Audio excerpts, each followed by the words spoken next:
Episode is called How the Riddler Got His Name. What can you tell us about this episode, and will we get to see any hints of the iconic Riddler costume? Well, it's great. Since the pilot, we've been reaching this moment.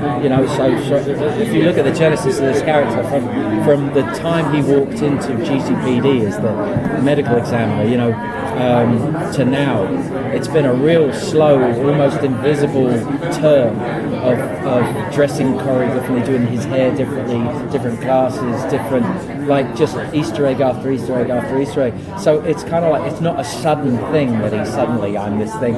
It just suddenly, it fits. And so it's a real organic movement into that character, finally. What upcoming villains can you tease, or can you tease any? Well, it's fun. We try to keep these things like super secret, and then we cast somebody, and their agent calls the press. And it's like, I wanted Ross to be a real surprise to everybody. It's a great intro for him. It's great to have somebody in the canon that is so important and so iconic and so above Batman. I don't say that in a power way. I say that as in age and in experience. So he's going to propel us into season 4. So that's one big thing. But the other person who's been going slowly mad inside an insane, not a hospital for the criminally insane, has been Jonathan Crane, and we really want to revisit him and bring back Scarecrow. And then there will be one big surprise, which we still have to clear with DC in season 4. So, kind of a controversial question. I'll coach that right now. Brilliant. So, the fandom's reaction to Oswald's storyline has been a bit mixed. In the beginning, when he came out as kind of queer-coded, when he professed an appreciation and love for Ed, and that was a really positive thing because he's not necessarily gay, but he's at least on the queer spectrum, showing affection for a man, and he's a crippled character, so he's disabled, so that's a disabled queer character on television, which is not something we see very often. And while it is skirting the villain trope of gay villains, which is something that is seen very often in a negative light on television, especially in the past with the codes back in the day, and with him killing Isabella and kind of going into that, and Ed rejecting his affections, and we seen Oswald continually being abused through the end of the season, to where we are now.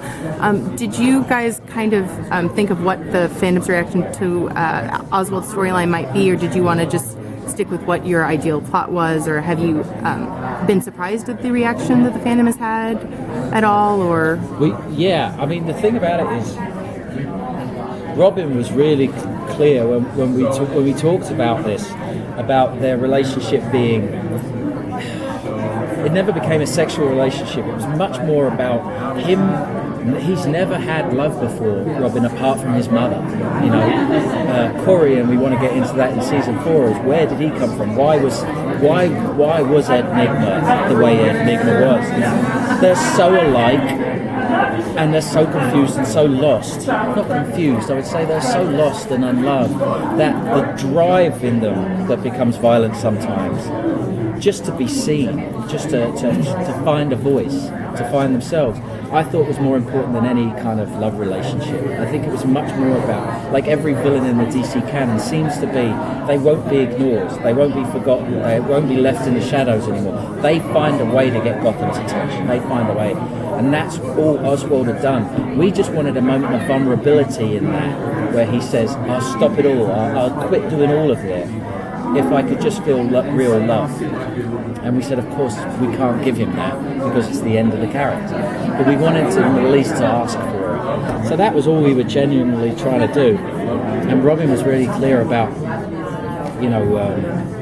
how he wanted to portray all of that. And I thought he did a good job. I don't know, sometimes we get wrapped up too much in worrying about the world outside of Gotham, which is, it's an alternative reality, which is a broad, loud play that we just want everybody to be invited to, and the more colour the better, the more strangeness the better, the more pain the better, the more everything. It's just a massive melting pot of emotion and feelings. We don't think about it too much. Anything goes in that, as far as we're concerned. So sometimes we're always going to go down a road where people will object or want it to be something else. It's just like, all you can do is throw your hands up and say, we love you, do you love us? If you don't, that's cool. It's just, we just have to, one singer, one song is what somebody said to me, is like, when everybody's singing it differently at the same time, it doesn't make any sense. You just let somebody sing it. If they mess it up or do a different version, not the way you want it to, at least let them sing. You'll never know what it's like otherwise. So, when a writer goes to do an episode, you've got to go, make it yours, man. It's like, we love you, we support you no matter what. And not everyone does, but it's very important to us, being a very diverse room of writers. It's very important to us that we just keep Gotham being that place where anything goes, for good, for bad. It's interesting, it's beautiful, it's vibrant, it's what I want any city to be. However dangerous it gets sometimes, that's half the fun. What's good about it is, best night you'll ever have out being Gotham City. Thank you. Thank you.